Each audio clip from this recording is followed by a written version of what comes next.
You ready? I'm ready.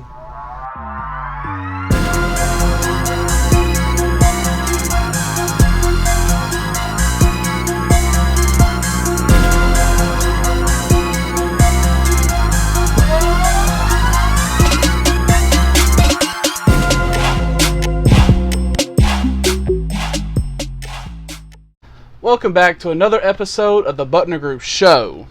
So today we have a question, I guess from a buyer, saying, how much as a buyer do I pay my agent? And it's actually a good one because we had a closing even last year, and they thought all the way almost up until they closed the house that they were having to cut us a check at the closing table, and they were trying to factor that in.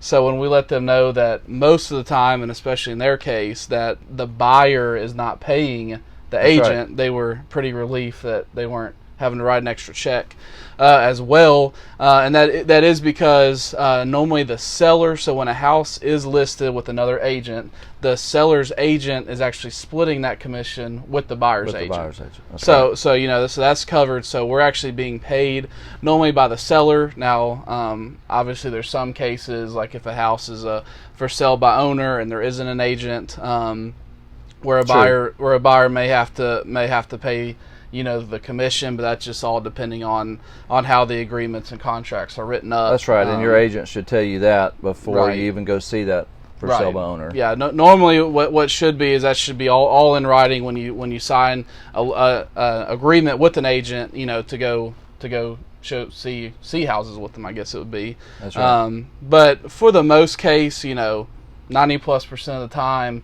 it's actually the seller and the seller's agent that is paying that commission to the buyer's agent. That's right, and a lot of buyers don't understand this, and they actually think that I'll just drive by a house myself and I'll see a sign and I'm going to call the agent that's on the sign, which is the listing agent, and I'm going to save money by calling the person on the sign. Because they think it's already listed, so they're already getting paid. That's and right. Think that now I don't have to come out of pocket and pay my own agent, when all you're doing is giving that agent, even more money to represent the buyer and the seller. Right. So that's there right. you go. So good news for you. Most of the time, the buyer is not paying anything to their agent. That's already taken care of and worked out between agents. That's right. There you go.